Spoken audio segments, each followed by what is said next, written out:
अस्सलामुअलैकुम। Now news के साथ मैं हूं फायजा शाह। सबसे पहले नजर डालेंगे आज की अहम खबरों पर। अब पेशे खिदमत है, इलेक्शन तो बढ़ गया। इंतखाबात में किस किस को जितवाया गया, कौन कौन सा उम्मीदवार था, जीतने वाले मौसूफ का ताल्लुक किस जमात से था।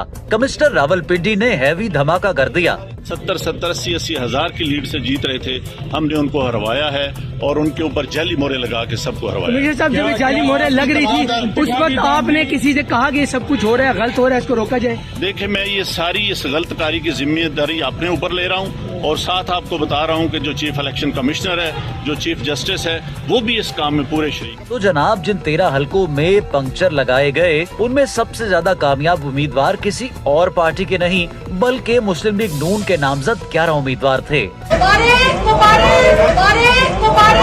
13 में से 2 हलकों में एक पीपल्स पार्टी का नामजद उम्मीदवार कामयाब हुआ, जबकि एक आजाद उम्मीदवार कामयाब हुआ। यहाँ एक बात दिलचस्प है कि आजाद जीतने वाले उम्मीदवार मलिक अकील ने भी मुस्लिम लीग नून में सबसे पहले शमूलियत इख्तियार की।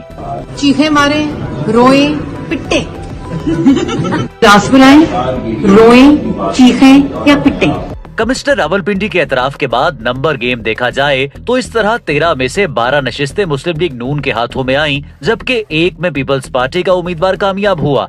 अब देखना है गर्मा गर्म सियासी माहौल का ऊंट किस करवट बैठता है और क्या मजीद किसी और का जमीर भी जागता है या नहीं।